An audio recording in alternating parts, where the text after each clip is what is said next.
solve this, I'm just going to say 3x minus 5 is greater than or equal to 4x minus 3. Then what I'm going to do is I'm going to subtract 3x from both sides. I get negative 5 is greater than or equal to x minus 3. I'm going to put 3 on the other side by adding 3 to both sides. That gives me negative 2 is greater than or equal to x.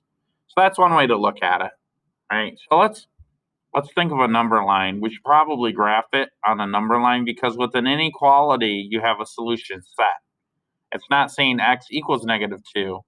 It's saying negative 2 is greater than or equal to x.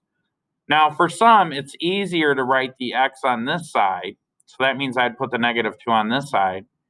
And if you're not sure what to do here, you could just say, well, I'm going to flip the symbol because I flipped the variable to the other side. You could.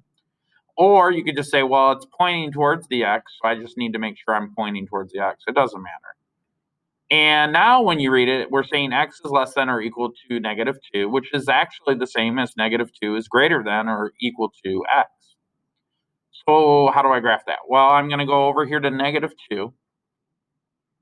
And because I have the equal sign, that means that I'm including negative 2.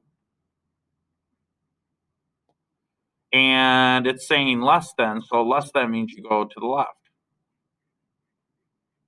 Less than goes to the left, greater than goes to the right. Right, so this is the less than side. Okay. This is the greater side. All right. So where does negative 1 sit? Well, negative 1's right here. Is that a solution? No, it's not on the graph. So that's actually the answer. We got lucky. But if we wanted to double check, negative 2 works, negative 3 works. All of these work. So, and because it says which one is not a solution, right? We're looking at which one is not a solution. So A is the only answer.